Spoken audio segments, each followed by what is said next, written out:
Daniel chapitre 2, le verset 13 à 19. Daniel chapitre 2, Oui. le verset 13 au verset 19, je lis au nom de Jésus. Amen. La sentence fut publiée, le sage était mis à mort, Oui. et l'on cherchait Daniel et ses compagnons pour le faire périr. Dis avec moi, on cherchait Daniel. On cherchait Daniel. Que partout là on te cherche pour te faire du mal, partout où on te cherche pour te faire périr, je déclare et je décrète que ce complot échoue au nom de Jésus-Christ. Je dis que ce complot échoue au nom de Jésus-Christ. Oui. Verset 14. Alors Daniel s'adressa d'une manière prudente et sensée à Arjoc, chef des gardes du roi, qui était sorti pour mettre à mort le sage de Babylone. Oui. Verset 15. Il prit la parole et dit à Arjoc, commandant du roi, pourquoi la sentence du roi est-elle si sévère? Yes. Arjoc exposa la chose à Daniel. Et Daniel se rendit vers le roi et le pria de lui accorder du temps. Dis avec moi, Daniel se rendit vers le roi. Daniel s'est rendu vers le roi et le pria de lui accorder du temps pour donner au roi l'explication. Verset 17. Ensuite, Daniel alla dans sa maison et il instruisit de cette affaire Ananias, Michaël et Azaria, ses compagnons. Shadrach, Meshach et Abednego, oui. Et les engagea à implorer la miséricorde du Dieu des cieux. Il les engagea. Dis avec moi, il les engagea. Il les engagea. Je vais t'engager ce soir. Amen. Oui. À implorer la miséricorde du Dieu des cieux, afin qu'on ne fait pas périr Daniel et ses compagnons avec les restes des sages de Babylone. Verset 19. Alors le secret fut révélé à Daniel dans une vision pendant la nuit. Et Daniel bénit les dieux des cieux. Est-ce que tu peux acclamer pour la parole du Seigneur alors que tu reprends ta place en t'asseyant sur la tête de tes ennemis? La qualité de ton amen m'a dérangé. Alléluia. Alléluia. Alors depuis hier, j'ai commencé à placer des bases pour toute la suite et de mes frères et sœurs qui se défileront du haut de cette estrade en parlant sur la prière. J'ai essayé de dire certaines choses sur la prière et j'ai terminé sur mon thème et ils trouvèrent Daniel qui priait. Alléluia. Et ce soir encore, je serai en train de continuer l'exercice que j'ai commencé hier et d'aller avec jusqu'au bout. Est-ce que quelqu'un est d'accord? Alors je ferai la même chose qu'hier. Je serai en train de parler de 3 manières. Je serai en train de parler pour les nouveaux convertis, pour les aguerris et ensuite pour les plus grands. Donc de temps en temps, je descendrai très bas. De temps en temps, je dirai des choses qui vont peut-être t'ennuyer parce que tu les connaissais déjà. Mais aussi de temps en temps, peut-être que je monterai un tout petit peu. Alléluia. Alléluia. Donc si tu vois un moment le voisin est ennuyé, bouge-le, dis-lui ne t'ennuie pas, le prophète parle. Alléluia. Regarde déjà le voisin, dis-lui ne t'ennuie pas, le prophète parle. Ouvre tes oreilles et écoute. Alléluia. Il y a des gens, par exemple, ici, tu n'as pas réussi à dire ce que je t'ai demandé de dire au voisin, mais tu veux devenir prophète. Comment réussiras-tu à dire ce que Dieu te dira de dire aux gens? Si tu ne peux pas être porte-parole d'un homme, comment seras-tu porte-parole de Dieu? Dis au voisin, ne t'ennuie pas. Le prophète va parler. Cette fois-ci, tu l'as dit. Ah, parfait. Est-ce que tu peux acclamer pour toi-même?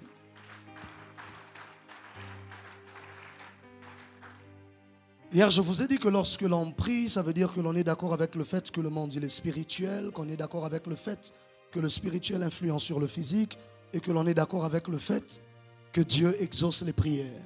Et c'est sur base de tout cela que j'ai continué mon message jusqu'à la fin en vous parlant de combien est-ce que l'ennemi ne veut pas que l'on prie et qu'il est prêt à tout mettre en œuvre pour nous empêcher de prier, pour réussir à nous détruire, pour réussir à nous éloigner de Dieu. Il y a peut-être un peu trop de lourdeur, je ne sais pas, aidez-moi technique, pour réussir à nous éloigner de Dieu et pour faire en sorte que peu importe ce que tu es en train de faire, il te laisse dans la multitude des activités, mais qu'il réussisse à te voler la vie de prière. Dis avec moi la prière. Dis avec moi la prière. Mais le plus grand problème, frères et sœurs, c'est que beaucoup de chrétiens font les choses sans savoir pourquoi est-ce qu'ils les font. Beaucoup de personnes font des prières sans savoir pourquoi est-ce que l'on prie. Tout ce que tu fais sans savoir le pourquoi, on te pardonnera pour ça. Du coup, ce sera sans effet. Jésus dit, pardonne-leur car ils ne savent pas ce qu'ils font. À chaque fois que tu fais quelque chose sans savoir le pourquoi, on te pardonnera pour ça et donc la chose est annulée, ça devient nul et sans effet. Le problème de chrétiens, ce n'est pas toujours le fait qu'ils ne prient pas, mais ils ne savent toujours pas pourquoi est-ce qu'ils prient. Regarde le voisin, dis-lui, pourquoi est-ce que tu pries? Alléluia. Ça veut dire que si tu viens déjà devant la face de Dieu en te disant que tu pries, parce que tu dois informer à Dieu, parce que tu veux mettre Dieu au courant de ce que tu traverses, de ta situation, ça veut dire que tu es déjà mal parti dans la prière. Parce que ce n'est pas pour informer Dieu que nous prions. Frères et sœurs, le Dieu des cieux connaît toutes choses. Il n'a pas besoin que toi tu parles pour lui dire ce qui ne va pas dans ta vie. Il n'a pas besoin que toi tu parles pour lui dire ce qui ne va pas au Congo. Il n'a pas besoin que toi tu parles pour lui dire ce qui ne va pas dans ta famille. Comment est-ce que les ennemis te combattent? La Bible déclare, mon témoin fidèle est dans les lieux élevés. Pourquoi est-ce que Job dit, mon témoin fidèle est dans les lieux élevés? Ça veut dire que numéro 1, il est témoin. Numéro 2, il a une position privilégiée qui lui donne la possibilité de tout voir. De telle sorte que si j'ai un témoin qui est bas, ça veut dire que peut-être il y aura des événements qu'il a raté de voir, du coup il ne pourra pas témoigner en ma faveur. Mais puisqu'il est dans les lieux élevés, ça veut dire qu'il voit toutes choses. Ton amen n'est pas arrivé ici devant. Alléluia. La Bible déclare, les yeux de l'Éternel sont sur les méchants et sur les bons. Ça veut dire que Dieu voit tout le monde. Psaume 139, le verset 2 à 4. La Bible déclare, c'est le psalmiste qui parle. Il dit, tu sais quand je m'assieds et quand je me lève. Tu pénètres de loin ma pensée. Tu sais quand je marche et quand je me couche. Et tu pénètres toutes mes voies. Car la parole n'est pas sur ma langue, que déjà, ô Éternel, tu la connais. Ça veut dire que si je parle, si je prie, ce n'est pas pour informer Dieu. Parce qu'avant même que la parole ne sorte de ma bouche, Dieu la connaît déjà entièrement. Ça veut dire que toutes les prières que tu vas faire juste ici à la fin, Dieu connaît les prières. Il connaît exactement tous les mots que tu choisiras d'utiliser. La Bible déclare que même le nombre des cheveux de ta tête sont comptés. Ton amen n'est pas arrivé ici devant. La dimension de la connaissance que Dieu a de ta personne révèle l'importance qu'il accorde à ta personne. Ton amen n'est pas arrivé ici devant. C'est parce qu'il t'aime, c'est parce que tu es précieux à ses yeux, qu'il sait que lorsque tu as brossé les cheveux ce matin, il y a 10 de tes cheveux, 10 cheveux qui sont tombés. C'est parce qu'il t'aime et qu'il ne laisse rien au hasard dans ta vie. Regarde le voisin, dis-lui, Dieu te connaît. Change de voisin, dis à l'autre voisin, Dieu te connaît. Et donc lorsque je prie, ce n'est pas pour lui informer. Parce que s'il faut que je lui informe, alors il n'est plus omniscient. Or, il est Dieu parce qu'il est omniscient. Si Dieu a besoin que je lui informe d'une situation, ça remet déjà en cause sa divinité. Je refuse de prier un Dieu qui a besoin que moi, un être humain limité, je lui informe de ce qui se passe sur la terre. Ton amen n'est pas arrivé ici devant. Ton amen n'est pas arrivé ici devant. Et s'il fallait que Dieu ait besoin d'informations, il n'utiliserait pas les hommes, il utiliserait les veilleurs. Je ferme cette parenthèse. Laissez-moi rester dans mon message. Dis avec moi, avance prophète. Dis avec moi, avance prophète. Numéro 2, je ne crois pas. C'est difficile de croire. C'est possible dans certains cas. Je ne suis pas catégorique par rapport à ce deuxième point. Je vous laisse la brèche de continuer de penser autre chose. Mais c'est difficile de penser que l'on prie pour attendrir le cœur de Dieu à notre sujet. C'est difficile de penser. Parce qu'au fait, Dieu n'exauce que 3 choses, à peu près, ou plus. Vous pourrez rajouter après. Je vous ai dit, je reste ouvert. Tu pourras rajouter à la prédication. Tu prêcheras la deuxième partie de mon message. Je crois que Dieu n'exauce que sa parole, les alliances et le sang. La première chose que Dieu exauce, c'est sa parole. C'est pour cela, lorsque tu pries et que tu pries en dehors de sa parole, ça ne sert à rien parce que tu as déjà un problème. Il n'y a aucune chose que toi que tu puisses dire au Dieu très haut et très saint qui puisse influencer sa volonté. Ce que Dieu exauce, c'est sa parole. Ton amen n'est pas arrivé ici devant. Alléluia. Il est fidèle à sa propre parole. Voilà pourquoi les hommes, les plus grands hommes des prières sont les hommes qui sont le plus attachés au livre, sont les hommes qui sont le plus attachés aux Écritures. Tu ne peux pas être un grand homme de prière si tu ne sais pas accorder de la valeur à la parole de Dieu. J'ai rencontré dans ma vie des gens qui étaient capables de prier, mais qui avaient horreur de lire les Écritures. Et j'ai constaté que leur vie n'allait nulle part. Pourquoi? Parce que si tu pries sans la parole de Dieu, qu'est-ce qui te garantira que Dieu se lèvera pour agir? Dieu ne marche que derrière sa parole pour l'accomplir. Ton amen n'est pas arrivé ici devant. Ton amen n'est pas arrivé ici devant. Ce que nous faisons dans la prière, c'est que nous récupérons le livre, nous récupérons la parole que nous estimons qui tarde dans un accomplissement, que nous estimons qui a besoin de s'accomplir dans un temps T, que nous récupérons cela et nous présentons cela dans la parole, devant le Seigneur par la prière. C'est ainsi que dans Jérémie 29, Jérémie écrit une lettre. Il écrit la lettre aux sacrificateurs et aux prophètes, aux anciens d'Israël qui sont en captivité à Babylone. Il leur écrit, il dit, vous m'invoquerez et vous partirez. Il leur parle de tout ce que vous lisez, tout ce que vous aimez. Vous connaissez ce texte très bien. Lorsqu'il envoie la lettre, les gens lisent la lettre et ils gardent la lettre. Dans la lettre, il leur informe que dans 70 ans, ils seront libérés, ils sortiront de Babylone. Mais lorsqu'il envoie la lettre, les gens lisent la lettre, ils célèbrent Dieu et s'arrêtent là. Les années s'écoulent, le temps passe, jusqu'à ce que vienne un homme, celui dont je te parle depuis le premier jour, du nom de Daniel. La Bible déclare, il ouvrit le rouleau, il ouvrit la lettre du prophète Jérémie et il a vu qu'il était écrit que ça devait faire 70 ans. Daniel prend la parole de Dieu. En fait, le problème, c'est que les prophètes d'aujourd'hui ne prient pas avec les prophéties d'autres prophètes.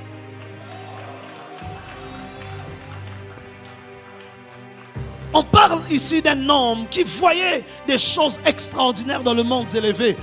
Dans Daniel chapitre 7, il se retrouvait devant le trône de Dieu jusqu'à voir l'ancien de jour. Mais dans Daniel 9, il ouvre quand même le livre de la prophétie d'un autre prophète.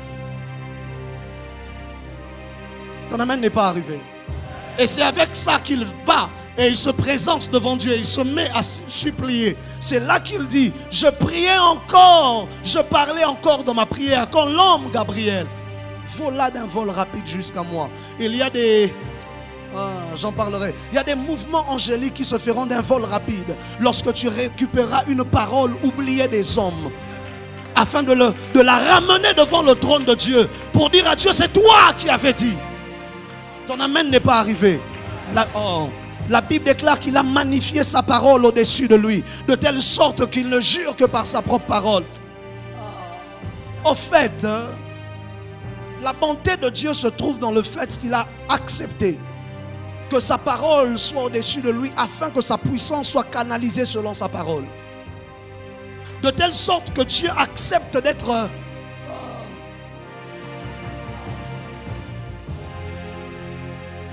de telle sorte qu'on peut plaider avec Dieu. Mais on peut plaider avec lui par rapport à sa parole. Il dit dans Ésaïe, venons et plaidons ensemble. Celui qui prie plaide avec Dieu. Mais lorsque l'on plaide, on ne plaide pas selon les émotions, on plaide selon les lois. Et les lois de Dieu, c'est avec ça que l'on s'approche devant le juste juge. Ton amen n'est pas arrivé ici devant. C'est avec ces lois que l'on s'approche devant le juste juge. Je prie dans le nom de Jésus que Dieu remette dans ton cœur un amour pour sa parole. La Bible déclare dans la fin de temps, je renverrai la soif, non pas la soif de l'eau, des aliments. Je renverrai la soif et la faim de ma parole. Qu'une nouvelle faim de la parole divine. Je parle de la parole de Dieu sous toutes ses formes. Je parle du livre, je parle de la parole prophétique. Parce que quand on dit la prophétie... j'aime pas ce débat là parce que la prophétie c'est aussi la parole de Dieu. Ton amen n'est pas arrivé ici devant. Que Dieu ramène la faim et la soif d'entendre sa parole. Ton amen n'est pas arrivé.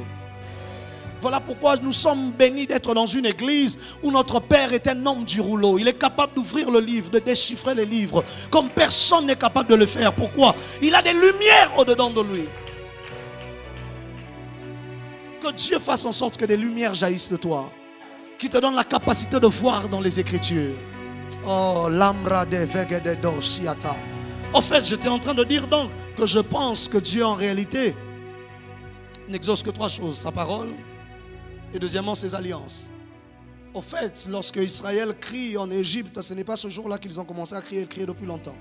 Mais la Bible dit, je me suis souvenu de l'alliance que j'ai faite avec Abraham, Isaac et Jacob. Ça veut dire qu'Israël est en train de crier depuis peut-être la 3e, la 20e, la 40e, la 50e, la 100e année. Ils sont déjà en train de crier. Mais Dieu ne se lève pas pour intervenir malgré leurs cris. Pourquoi? Parce que lui, il avait dit à Abraham, ta descendance sera esclave pendant 400 ans en Égypte. Et c'était le jour où il faisait l'alliance.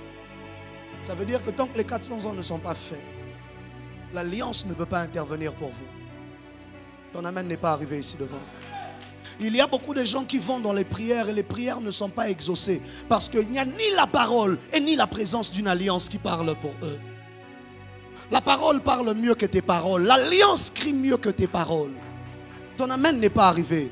C'est comme ça que Agar, alors qu'Abraham l'a chassée, elle ne reste qu'avec Ismaël. Elle laisse Ismaël d'un côté et elle aussi, elle reste de l'autre côté. Elle pleure parce que dans le désert, son eau s'est terminée, son pain est terminé. Elle voit la mort en train de venir. La Bible déclare qu'elle se met à crier à l'Éternel. Elle se met à chercher, à prier le Seigneur. Elle se met à pleurer. L'ange de l'Éternel apparaît et l'ange lui dit, j'ai entendu la voix de l'enfant.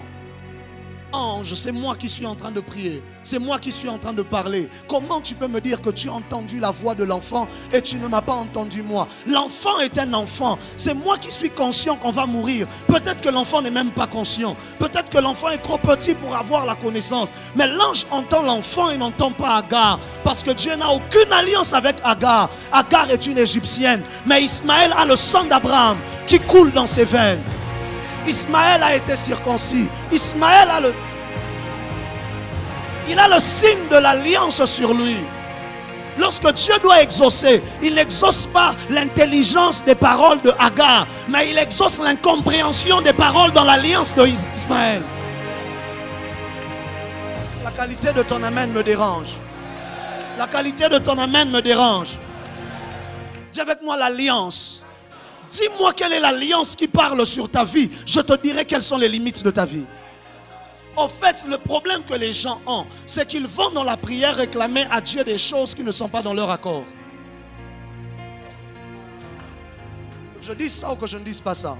La Bible déclare, 2 hommes marchent-ils ensemble s'ils ne se sont pas mis d'accord.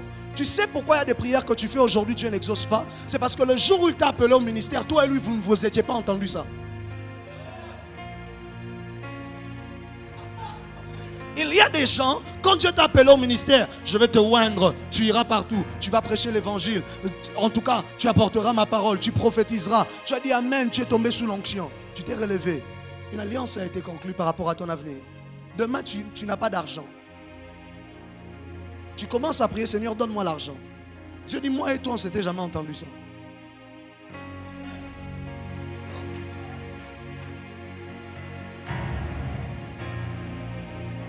Ton amen n'est pas arrivé ici. Dieu regarde l'alliance, il regarde ton appel. Il n'y en avait pas. C'est comme ça que tu rencontres des gens avec des grandes onctions, mais pauvres. Pourquoi? Il n'y en avait pas dans leurs accords. Tu as commencé à marcher avec Dieu, ça veut dire qu'il y a eu un accord avant le début de la marche. Si tu viens demain pour demander quelque chose qui n'était pas dans l'accord, ne t'étonne pas que le ciel tarde à te le donner. Mais il y a des gens, quand Dieu l'appelait, Dieu lui disait, je fais de toi un père des millionnaires.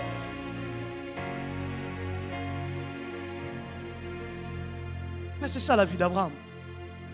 Toutes les familles de la terre seront bénies en toi. C'est-à-dire, Abraham peut avoir toutes sortes de problèmes dans la vie, peut-être même la stérilité.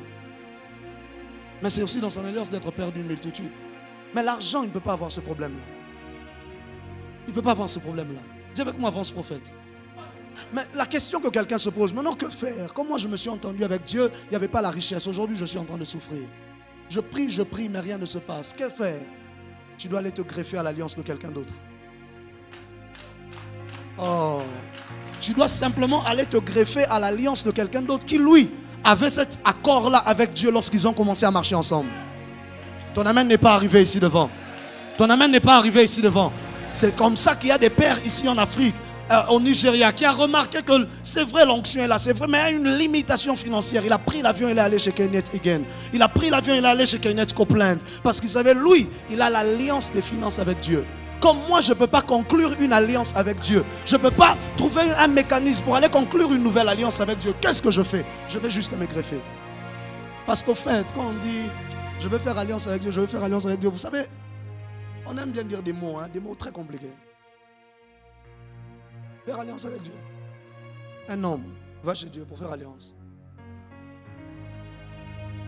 À 99% des cas dans les Écritures, c'est Dieu qui vient vers un homme pour faire alliance.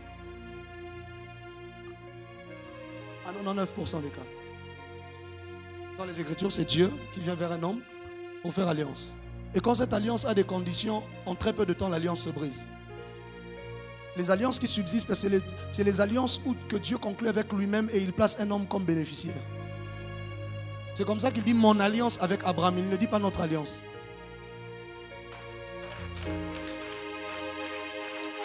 Parce que s'il veut que cette alliance soit perpétuelle, si l'homme entre dans les termes des conditions, il va briser les termes rapidement. Tu vois l'homme, vous vous êtes entendu Rosa la boété, et puis moi je vais te bénir, Obimiga Osali. L'alliance se brise. Alors Dieu se rassure de conclure une alliance avec lui-même et il te place comme bénéficiaire. C'est comme ça que c'est lui-même qui est passé entre les animaux. Abraham n'est pas passé entre les animaux. Normalement, une alliance, on coupait les animaux tous les deux passés. C'est comme ça que l'alliance se conclut. Mais Dieu est passé seul. Abraham n'est pas passé. Je ferme la parenthèse. Je disais Dieu exauce son alliance. Dis avec moi, avance prophète. C'est la deuxième des choses que Dieu exauce. Lorsque une alliance est sur ta vie, frères et sœurs, il y a des choses pour lesquelles dès que je prie, Dieu doit m'exaucer rapide, avec vitesse. L'exaucement, je sais que ça va venir. Pourquoi? À cause de l'alliance que j'ai avec mon Père et de l'alliance que mon Père a avec Dieu. Ton amen n'est pas arrivé. Ceux qui viennent délivrer Jacob chez Laban, ce ne sont pas les prières de Laban. On ne nous raconte même pas qu'il a prié. Mais la Bible déclare, un ange lui a apparu, il dit, je suis le Dieu de Bethel, le Dieu d'Abraham, ton père. Pourquoi l'alliance ne pouvait pas rester sans effet en train de voir un fils d'Abraham en train de souffrir? L'alliance ne pouvait pas rester silencieuse. Je lève ma main droite, je déclare et décrète qu'au-delà de la voix de tes mots, que la voix de l'alliance de cette maison crie. Je dis que la voix de l'alliance de cette maison crie en ta faveur. Tu sais quelle est l'une des alliances de la voix de cette maison? C'est que tu ne peux pas détruire un fils de cette maison. C'est ça que vous ne comprenez pas. Vous êtes dans des choses que vous ne connaissez pas. Tu ne peux pas détruire un fils de cette maison. Lorsque les gens se sont mis à me combattre à Bukavu, je dis, mais vous ne savez pas de qui je suis fils. Avant de combattre un homme, on vérifie avec qui il est en alliance. Avant de t'attaquer à une nation, tu vérifies avec quelle autre grande nation elle est en alliance. Parce que t'attaquer à elle, c'est s'attaquer à la grande nation. C'est comme ça qu'il regarde Laban et lui dit, si je n'avais pas pour moi le Dieu de mon père. Laban prend ses chars, il poursuit Jacob pour aller arrêter Jacob, pour aller le prendre après que Jacob ait fui. Dieu lui apparaît et lui dit, tu ne parles pas à Jacob, ni en mal ni en bien. C'est avec moi l'alliance. J'ordonne maintenant que la voix de tous ceux qui parlaient contre toi se taise. Je dis que l'alliance se lève et que la voix de tous ceux qui parlaient contre toi se taise aujourd'hui. Après la prière que nous allons faire ce soir, que l'alliance se lève, que l'alliance de cette maison, que l'alliance des pères de cette maison se lève, éternel Dieu, et parle en ta faveur. Au nom de Jésus. Je disais la troisième des choses, je crois que Dieu exauce, c'est le sang. C'est pour cela que Christ est monté à la croix, il a versé de son sang, afin que nous soyons capables d'être exaucés. Parce qu'au fait, il déclare, et d'un seul médiateur, Jésus-Christ, et du sang de l'aspersion qui parle mieux que le sang d'Abel. Ça veut dire que le sang porte une voix. Le sang a la possibilité de parler devant le trône. Ton amen n'est pas arrivé. Au fait, la prière, ce n'est pas froncer le visage. La prière, c'est le fait d'être capable de parler devant le trône. Ton amen n'est pas arrivé ici devant. Ça veut dire que Dieu exauce la voix du sang. En fait, Dieu est un Dieu de sang. Quelqu'un n'a pas compris ce que je dis. Dieu est un Dieu de sang. Imaginez-vous, le peuple d'Israël devait tuer des boucs, tuer des bœufs, constamment, encore et encore. Et il disait, un parfum agréable à l'Éternel.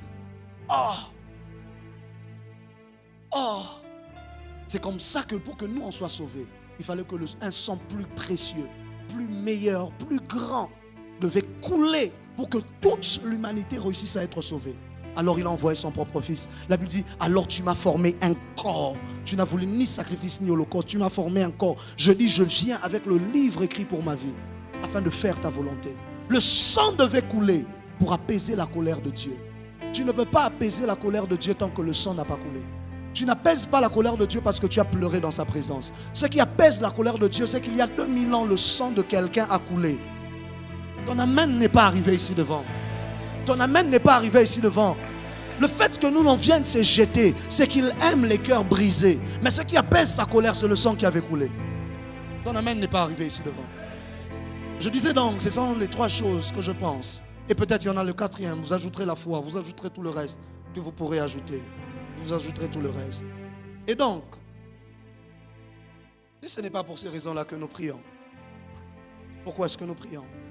Je veux dire 2-3 choses que tu connais et puis j'entrerai dans autre chose. Nous prions parce que la prière fait de nous des partenaires de Dieu. Je disais nous prions parce que la prière fait de nous des partenaires de Dieu. Est-ce que tu es là? Depuis hier, j'ai été en train de marteler sur une chose, c'est que Dieu est dans ses principes. Depuis hier, j'ai été en train de marteler sur une chose, c'est que Dieu est dans ses lois. Et l'une de ces lois, c'est que les cieux sont les cieux de l'Éternel, mais il a donné la terre au Fils de l'homme. Ça veut dire que lorsque Dieu prend la terre, il donne au Fils de l'homme, Dieu devient illégal sur la terre sans autorisation humaine. De la même manière que toi, tu ne peux pas te lever ici, tu vas au ciel, tu fais ce que tu veux. De la même manière, le Seigneur dans sa souveraineté, parce que lui-même, il en a décidé.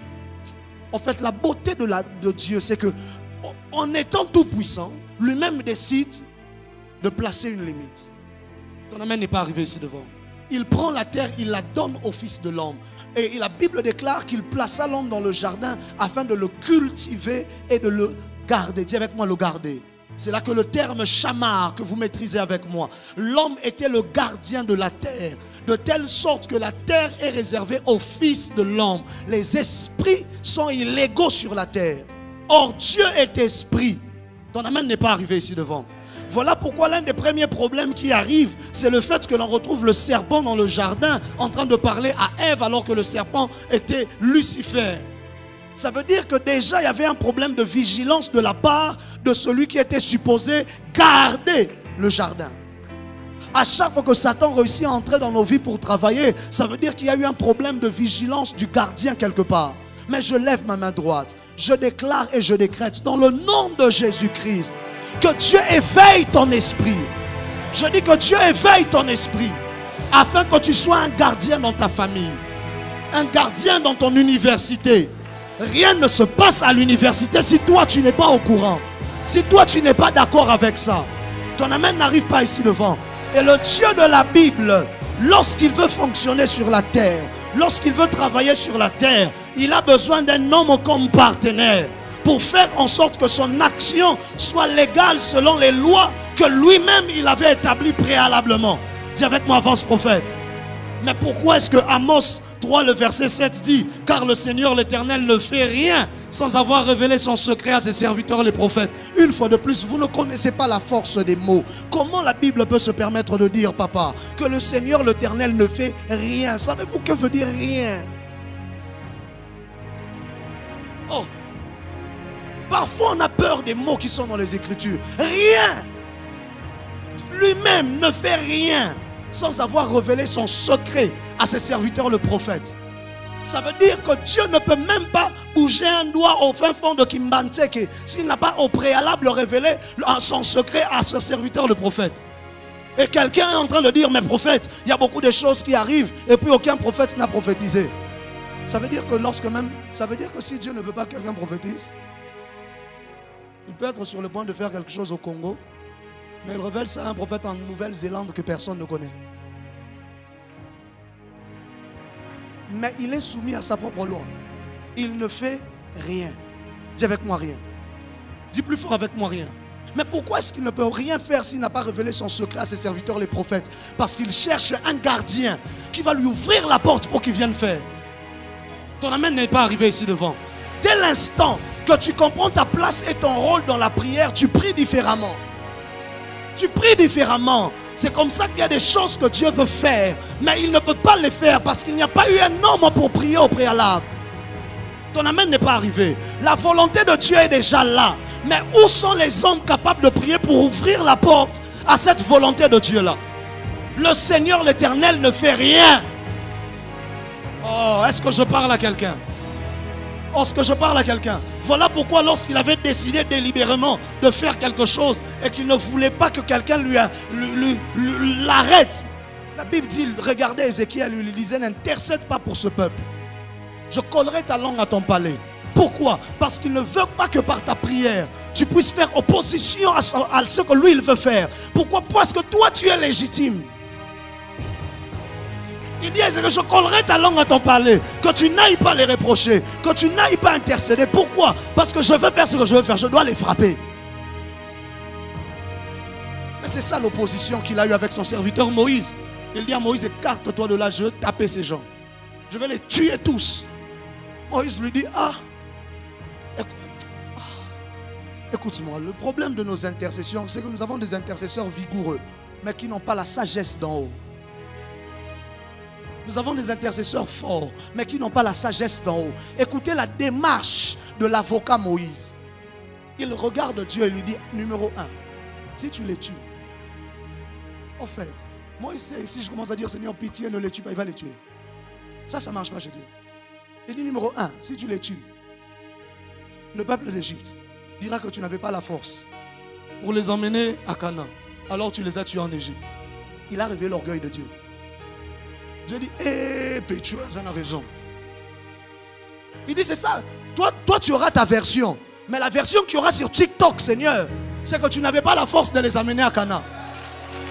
La version que les influenceurs vont publier partout, c'est que tu n'avais pas la force de les amener à Canaan. Oh, bratamandele diava. Voilà pourquoi il y a des moments où tu as des combats. Si tu es un homme public, dis à Dieu, Seigneur, tout le monde sait que moi je suis lié à toi. Si ça ne marche pas, cette honte-là, on va partager ça moi et toi. Dès que Dieu comprend que, au fait, Dieu fait les choses à cause de son nom. Dieu fait les choses à cause de son nom, pas à cause du tien. Montre-lui l'impact de son nom dans la chose. Frère, il va se lever. Moïse montre à Dieu, ton nom sera humilié. Tu pourras dire ce que tu veux. On va écrire dans les livres ce que l'on veut. Les prophètes pourront raconter ce qu'ils veulent dans les synagogues. Les scribes pourront dire ce qu'ils veulent. Mais tout ce que les ennemis retiendront, c'est que tu n'avais pas la force de les emmener à Canaan. En fait, les hommes qui doivent être les meilleurs intercesseurs sont les avocats.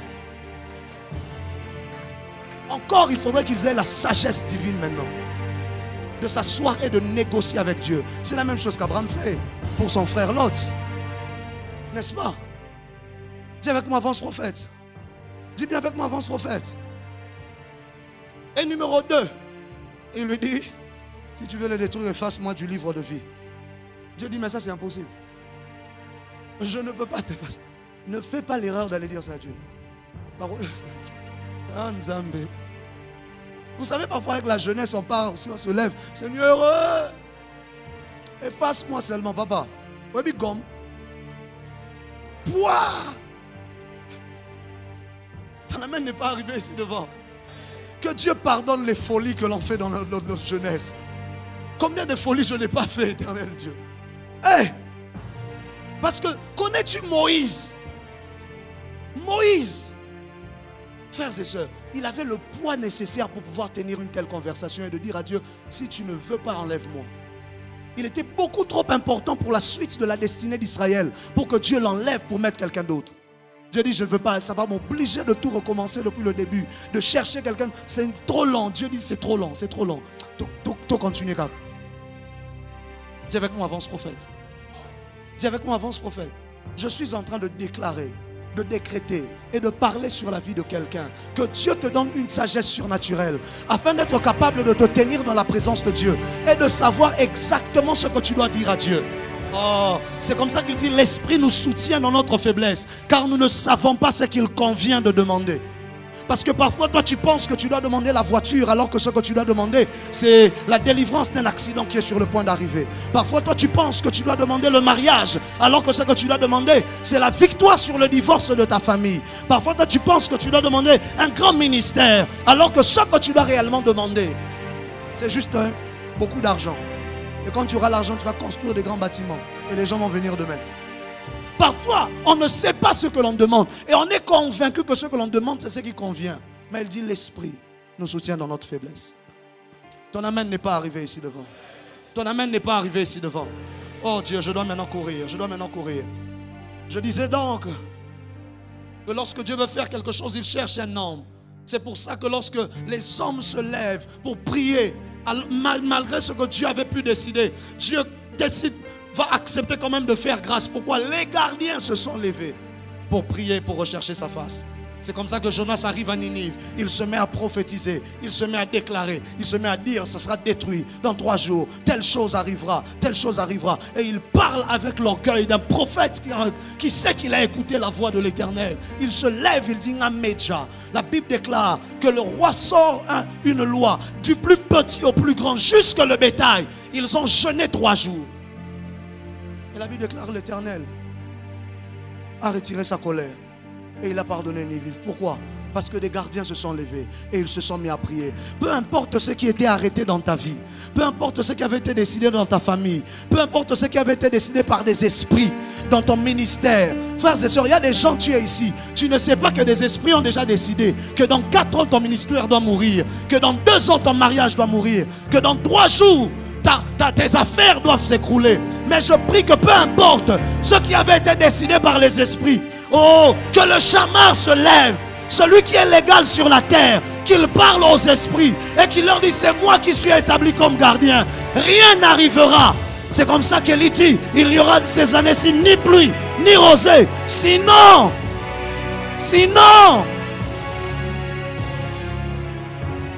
parce que c'est lui le gardien. Je déclare que Dieu te donne le pouvoir, l'autorité nécessaire pour être capable de te lever dans la prière et refuser les plans de l'ennemi contre ta vie, refuser les plans de l'ennemi contre ta famille, refuser les plans de l'ennemi contre ta destinée. Que Dieu te donne l'autorité nécessaire, la capacité de te lever et refuser les plans de l'ennemi contre ton ministère. Tu ne peux pas laisser les choses se faire et tu plies les bras et tu espères qu'à un moment ça va juste s'arrêter. Non, s'il n'y a personne pour arrêter le diable, il ne peut pas s'arrêter.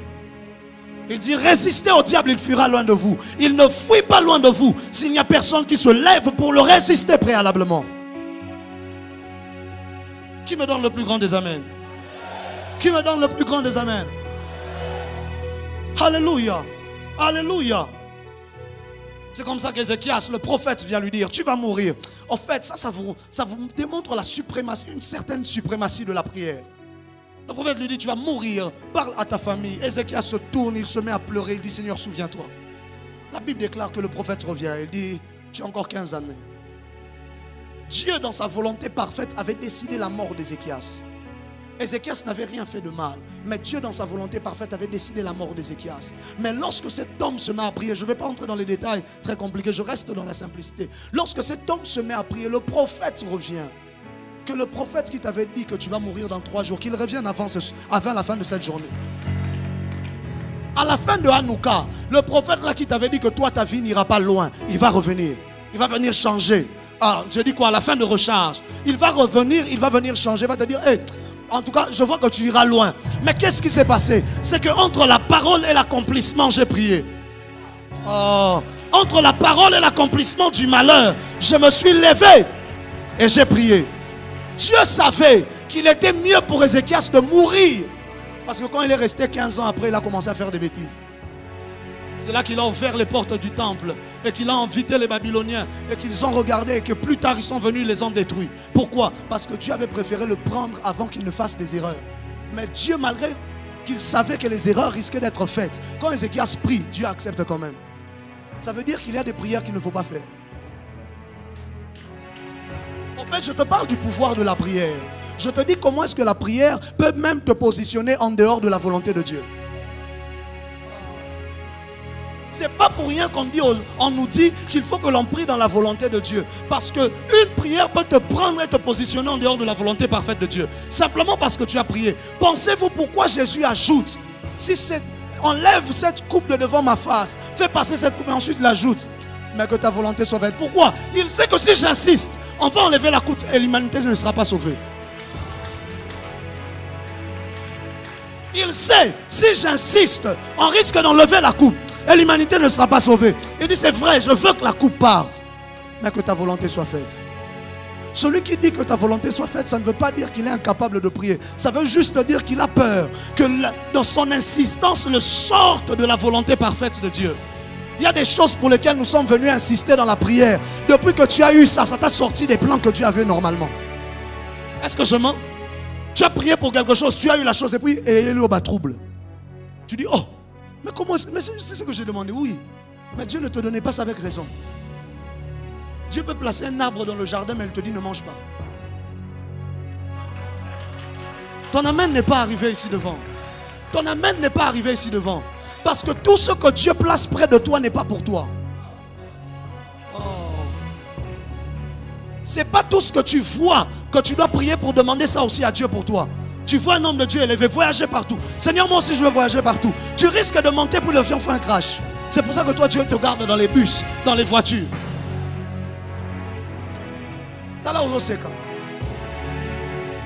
Écoute, la volonté de Dieu est impénétrable, frères et sœurs. Tu es avec moi, avance prophète.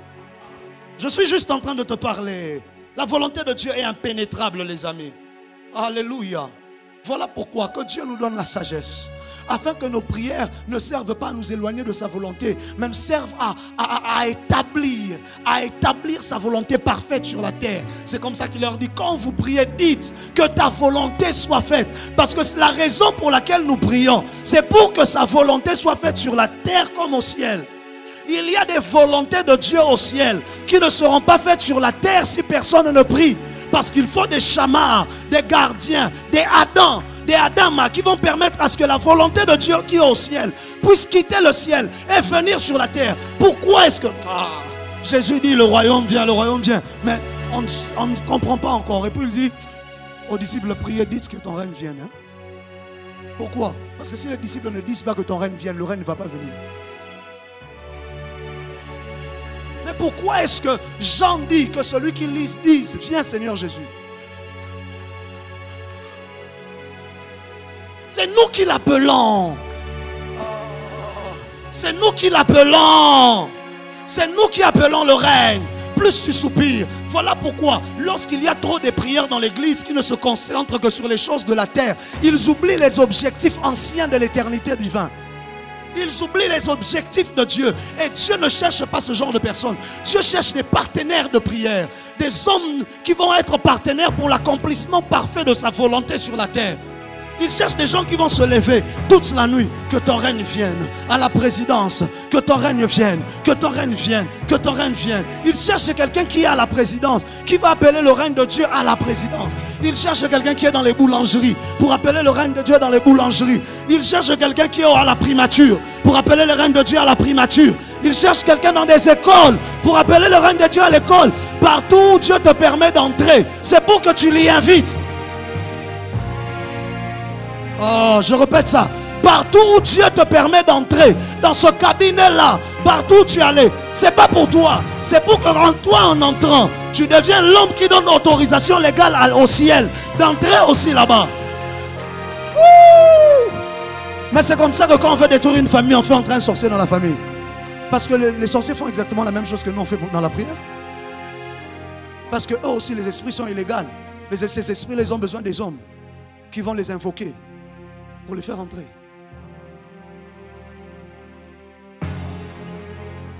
Alors que dans leur monde, ce sont les sorciers qui sont les plus marginalisés. Parce que même eux-mêmes ne connaissent pas en réalité ce qu'ils font. Ils ne savent pas que sans eux, le royaume des ténèbres n'a pas beaucoup de pouvoir.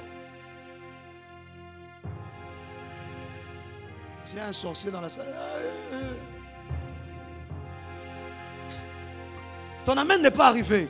L'impact qu'a le royaume des cieux sur la terre, c'est ta présence et c'est ma présence. Lorsque l'on s'agenouille et que l'on adore Dieu, que l'on dit tu es le plus grand, tu es le plus élevé, l'autorité et le règne de Dieu vient s'établir en cet endroit-là.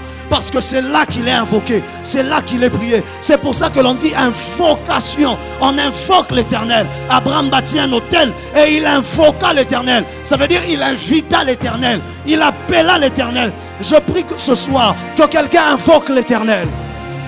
Que quelqu'un appelle l'Éternel dans les affaires de sa famille.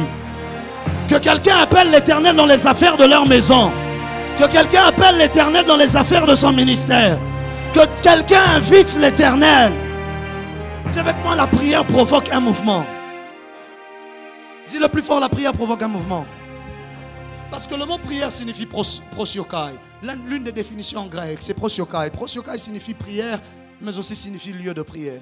C'est la dernière chose que je dis avant que l'on ne prie.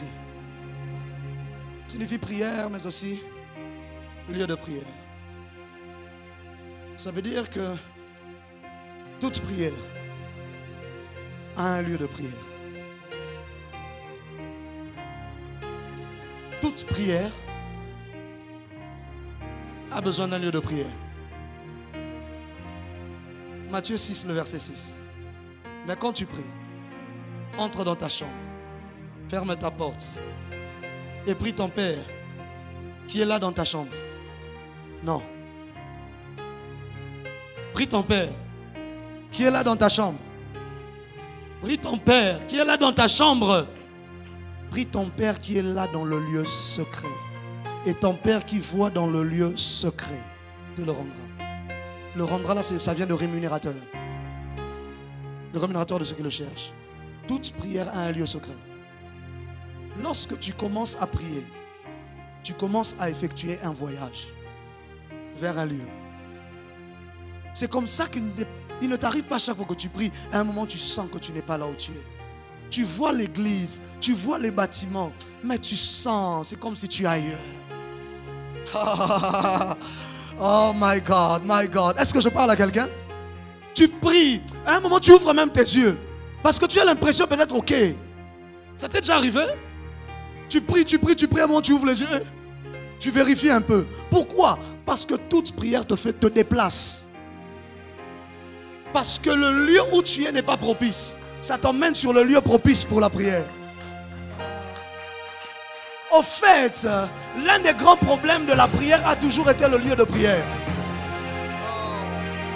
Que je le dise ou que je ne le dise pas? Je peux le dire.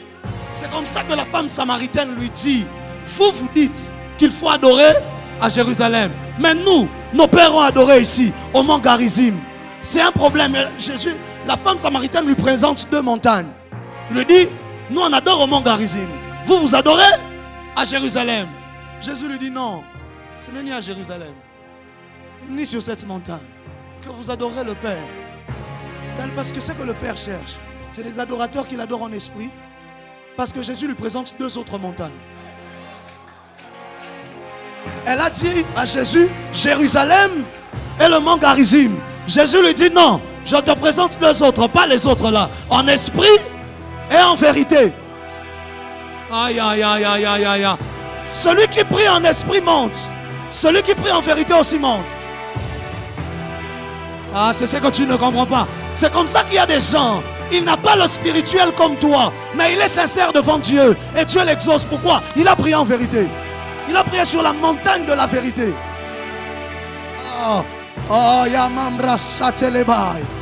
Et toi, quand tu viens, tu ne regardes pas: je ne suis pas à Jérusalem, je ne suis pas. Tu commences Kea, Paradia, Walida, Sante, Ekevenema, Palia, Tozama. Et tu sens que tu pars ailleurs.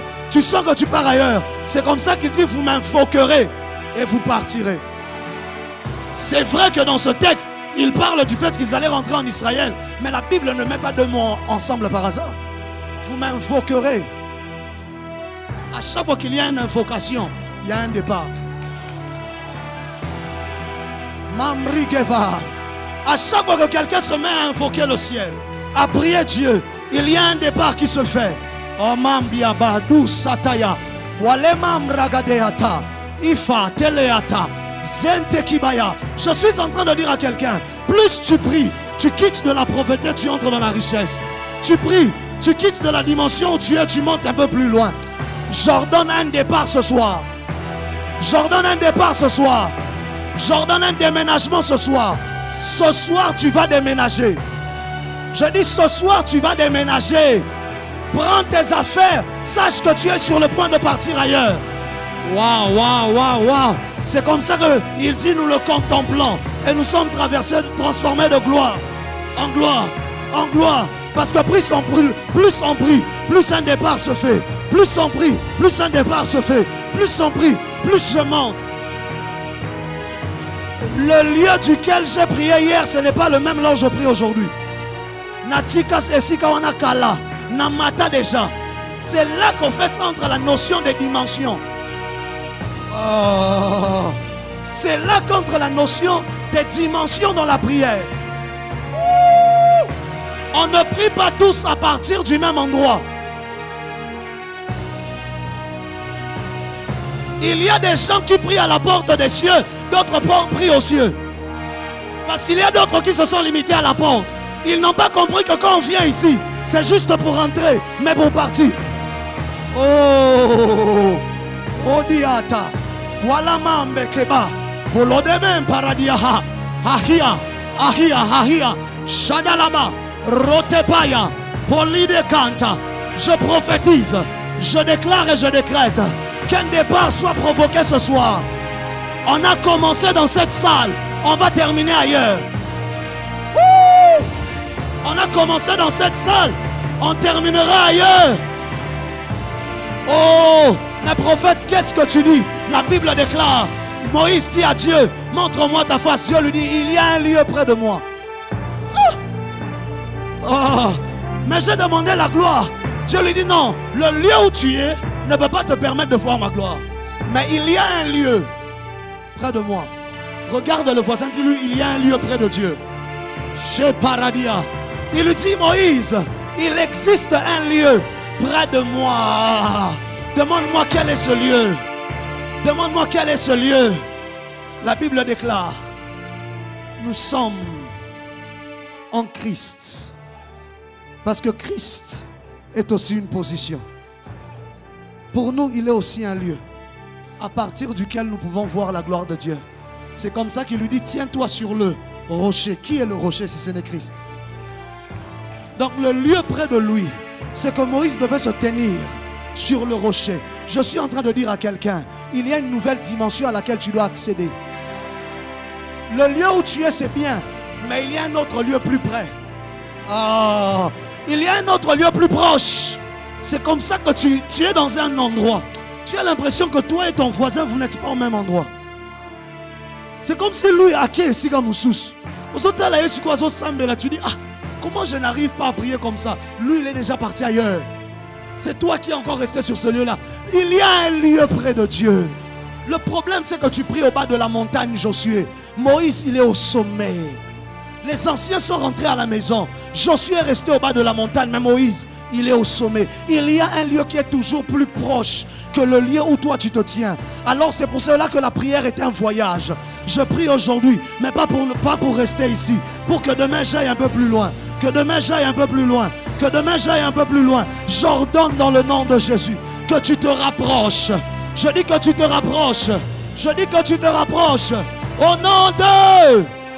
Tu as prié loin de Dieu. C'est comme ça que tu avais besoin de crier. Ponza Mayoko, Ponza Musika.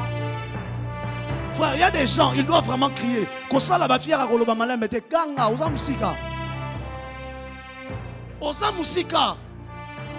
C'est comme ça que Dieu ne peut pas te communiquer ses secrets. Parce que pour te communiquer ses secrets, il sera obligé de crier et tout le monde l'entendra. Parce que tu es loin. Pour que Dieu commence à te communiquer ses secrets, tu dois te rapprocher sur la poitrine. Oh, Jean posait sa tête sur la poitrine. C'est comme ça que Pierre regarde le lieu là où lui il était. Il dit, moi je ne peux pas poser cette question. Il dit, Jean, demande-lui, qui le trahira? Pourquoi Pierre dit, moi je ne suis pas proche? Jean avait la proximité nécessaire pour poser cette question. Il y a des réponses que Dieu ne te donne pas parce que tu es loin. Je dis que ce soir tu vas te rapprocher. Dis avec moi une nouvelle dimension. Dis plus fort, une nouvelle dimension. Tu dois t'habituer aux atmosphères de prière et ne pas te limiter seulement aux atmosphères de gloire. Ce sont les atmosphères de prière qui provoquent les atmosphères de gloire. Si tu ne passes pas à une nouvelle dimension dans ta prière, tu n'atteindras pas les atmosphères de gloire. C'est comme ça que tu pries dans ta chambre. Tu dis, hey, le ciel est fermé. Qui t'a dit de rester dans ta chambre? Prie dans la chambre. Jusqu'à ce qu'à un moment, tu aies l'impression que ta chambre a changé. Que là, tu n'es plus dans la chambre. Là, tu te tiens devant Dieu. Même quand tu ouvres les yeux, tu vois les murs, tu vois le lit, tu vois tout. Mais tu sais, je ne suis plus ici. Je suis devant le trône. Oh, c'est une affaire de position. C'est comme ça que Élie vient. Il dit l'Éternel, devant qui je me tiens. Je ne suis pas au loin. Au fait, Christ est mort parce que nous étions du genre de dehors. Il meurt pour que nous aussi, on soit des concitoyens des saints, gens de la maison de Dieu, pour que l'on puisse se rapprocher. Vous qui étiez éloignés, vous avez été. C'est ça. Tu dois te rapprocher. Chaque prière te rapproche un peu plus. Chaque temps d'intimité te rapproche un peu plus. Chaque nouvelle Hanouka, chaque nouvelle recharge te rapproche un peu plus. Et lorsque tu te rapproches, il y a un moment. Après que tu te sois rapproché, écoute-moi. Reste debout, je finis déjà, ne t'inquiète pas. Il y a un moment après que tu te sois rapproché, tu vas t'arrêter. Peu importe combien tu vas prier, tu n'arriveras plus à aller dans l'avant. Il y a un moment, plusieurs d'entre vous êtes déjà arrivés là-bas. Peu importe combien tu pries encore, tu ne sens plus qu'il y a un rapprochement qui se fait. Pourquoi? Parce que c'est une position à partir de laquelle on ne s'approche plus de soi-même. C'est une position à partir de laquelle il faut une invitation pour aller plus loin. On n'entre pas dans une fête sans invitation. Le mot appel, c'est le mot kaléo, ça signifie invitation. Il y a des dimensions où il faut qu'on t'invite. Jean, ce n'est pas parce qu'une porte est ouverte dans le ciel que tu peux entrer. La porte était déjà ouverte dans Apocalypse chapitre 4. Est-ce qu'il est monté? Non. Il fallait qu'un de vieillards lui dise.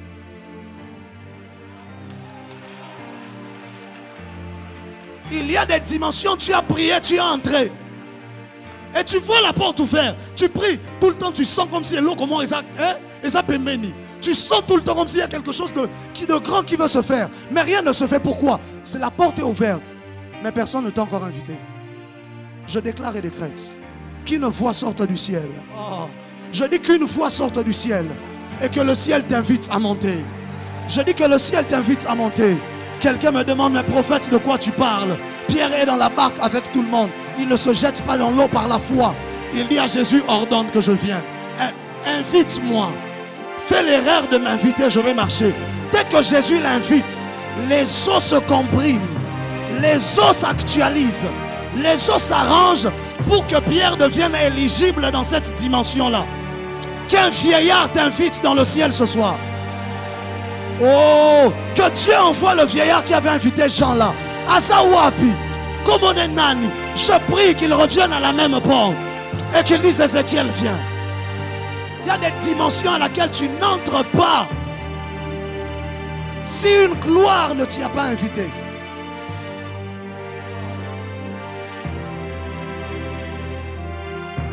Est-ce que je peux parler à quelqu'un? Est-ce que je peux parler à quelqu'un? Esther parle à Mardoché, elle dit on ne va pas chez le roi comme ça. Si tu veux y aller, il faut qu'on t'invite. Si personne ne t'invite, tu seras puni de mort. Il dit, Mardoché lui dit, c'est ton affaire. Elle dit, non, moi ça fait 30 jours. Le roi ne m'a pas appelé. Mais c'est comme ça que Jésus a été puni de mort. Parce qu'il devait partir quelque part là, on ne l'avait pas invité. À 33 ans, il a dû mourir. Ça faisait 30 jours, ils ont jeûné 3 jours, 33. Il a dû mourir. Pourquoi? Il y a des cours royales divines à laquelle tu n'accèdes pas si on ne t'invite pas. Tu peux avoir toute la volonté du monde, mais si tu n'es pas invité, tu n'y vas pas. Je déclare et décrète ce soir que Dieu ait pitié de toi. Je dis que Dieu ait pitié de toi. Ça fait 5 ans que tu pries à la même dimension. Ça fait 12 ans que tu pries à la même dimension. Je prie que Dieu de là où il est, qu'il appelle ton nom, Qu'ils te disent, fils, viens. Oh, quelqu'un ne me dit pas amen. Qu'ils te disent, fils, viens. Qu'ils te disent, fils, viens. Est-ce que vous savez que même Jésus a eu besoin qu'on l'invite? Daniel chapitre 7, le verset 13 à 14. J'aime Daniel. La Bible déclare, écoute-moi, je regardais pendant mes visions nocturnes et voici, sur les nuées des cieux, arriva quelqu'un de semblable à un fils de l'homme. Tu as compris c'est qui? Il s'avança vers l'ancien des jours et on le fit approcher. On lui donna la domination, la gloire et le règne de tous les peuples de toutes les nations et de tous les hommes de toutes les langues les servir. Sa domination est une domination éternelle qui ne passera point et son règne ne sera jamais détruit. C'est donc Christ. Mais il dit, il s'avança de l'ancien des jours et on le fit avancer. Ça veut dire qu'il y a une dimension où tu peux t'avancer. Mais il y a un moment où tu arrives, il faut qu'on te fasse avancer. Que Dieu envoie un ange. Je prie ce soir, d'une prière sincère, je me tiens sur la montagne de la vérité. Je prie ce soir et sur la montagne de l'esprit, que Dieu envoie un ange qui va te prendre par la main et qui va te faire entrer là où tu ne pouvais pas entrer. Qui va te faire arriver là où tu ne pouvais pas arriver. Barnabas a pris Saul par la main. Il l'a emmené chez les apôtres là où il ne pouvait pas entrer. Je prie dans le nom de Jésus que Dieu envoie une gloire qui va te faire entrer quelque part. Tu as trop prié sur la même montagne. Vous avez trop demeuré sur cette montagne. Il faut qu'une nuée se mette en mouvement pour t'emmener ailleurs. Si la nuée ne se met pas en mouvement, tu ne peux pas aller ailleurs. Je lève ma main droite. Je déclare. Je prophétise, je décrète. Tu ne resteras plus à cette dimension. Je dis, tu ne resteras plus à cette dimension. Tu ne resteras plus là où tu es. Et c'est ici que je clôture. Le roi dit, il va tuer tous les savants, tous les devins parce qu'ils n'ont pas interprété son rêve et qu'ils ne lui ont même pas dit son rêve. Daniel est allé. Il a dit, pourquoi est-ce que la sentence est aussi lourde? Et il a dit au roi, donne-moi juste du temps que j'aille prier. Quand je reviendrai avec quelque chose. Il ne lui a pas promis qu'il reviendra avec ce que le roi cherchait, mais il lui a juste demandé le temps. C'est 21 jours. C'est Dieu qui te donne le temps. C'est Dieu qui te donne le temps d'aller le chercher. Les défis sont devenus grands dans ta vie. Des défis extraordinaires s'élèvent tous les jours dans ta vie. Et tu ne sais pas où est-ce que tu vas mettre ta tête. Tu regardes ici le loyer, tu regardes ici, les choses sont bloquées, tes entreprises tombent, tout ne marche pas. Regarde tes amis, regarde tes frères, regarde tes connaissances, dis-leur, donnez-moi du temps, j'arrive. Oh. Dis-leur, donnez-moi juste du temps. Ce n'est pas une affaire d'aller chez l'oncle. Ce n'est pas une affaire d'aller chez la tante. Ce n'est pas une affaire d'aller supplier quelqu'un. Donnez-moi juste 21 jours. Oh my God. Donnez-moi juste 21 jours. Que j'aille chez Dieu. Quand je vais revenir avec la solution. Écoute-moi. Après ce 21 jours, tu sortiras avec ce que les hommes cherchent. Tu sortiras avec ce que le roi cherchait. Donne-toi à toi-même du temps. Le problème, c'est que tu viens en retard. Tu n'arrives pas à venir à temps. Donne-toi le temps de chercher Dieu.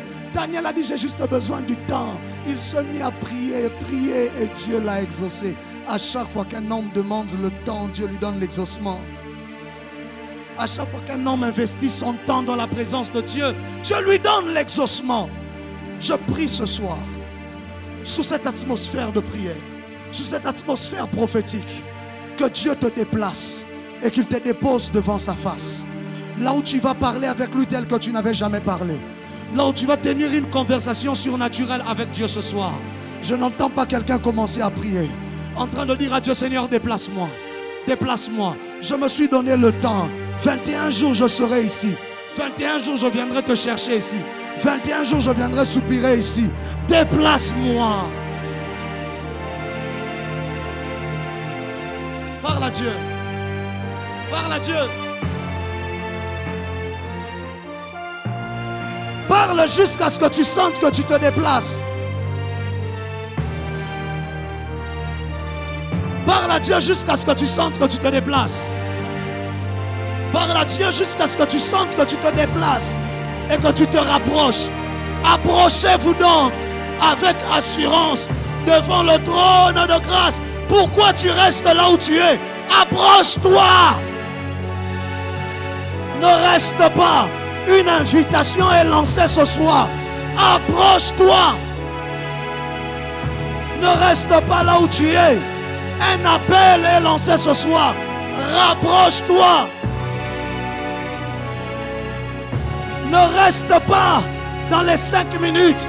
Ne reste pas là où tu pries et tu te déconcentres. Tu pries, tu te déconcentres. Tu pries, tu te déconcentres. Voyage. Voyage avec l'esprit. Rapproche-toi de Dieu. Woo! Woo! Rapproche-toi de Dieu. Rapproche-toi encore. Rapproche-toi encore. Prie encore plus que ça. Aïe, aïe, aïe, aïe, aïe. Aïe, aïe, aïe, aïe, aïe, aïe. J'ai l'impression qu'on est en train de quitter de ce lieu. Woo! Shalala. Shalala. Shalala. Dis à Dieu, je ne suis plus un étranger. Je veux me rapprocher. Woo! Oh God. Oh God. Oh God. Oh God. Oh God. Dis à Dieu, rapproche-moi. Dis à Dieu, appelle-moi. Je vais marcher sur les eaux. Mais appelle-moi. Je vois la porte ouverte. Mais appelle-moi. Je vois la porte ouverte. Mais appelle-moi. Je n'arrive pas à y aller. J'ai jeûné. J'ai fait ce que je pouvais. Je n'arrive pas à traverser la porte. Appelle-moi.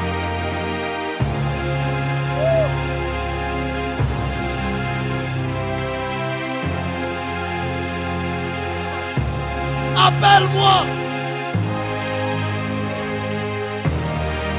Nakoma bisi kosalie Bena matali kolo Benanga nako monanga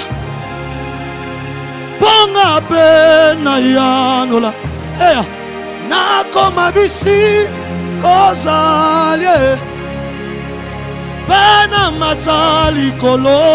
Je le veux. Mais benanga nako Ponga pena yanola Nako mabisi kosalie Bena mata likolo Benanga nako Ponga pena yanola Nakoma Nakoma bisi kosalie Bena matali Je vais reprendre. Je te promets que je vais reprendre. Appelle-moi seulement.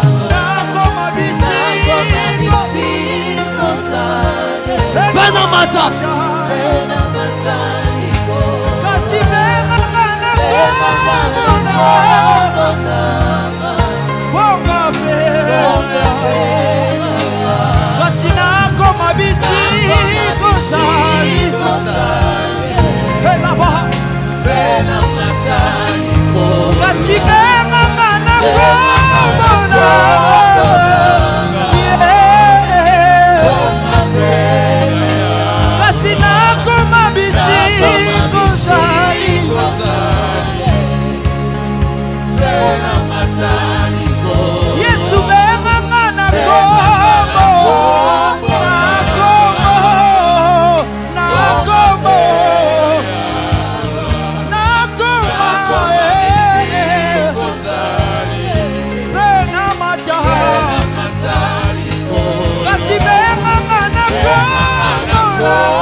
ya motema moyo bongi nango lole fokwanya suteka panela sebo ya mote moyo bongi nango lole fokwanya lole fokwanya sebo ya motema semedia kapania kemenie lole fokwanya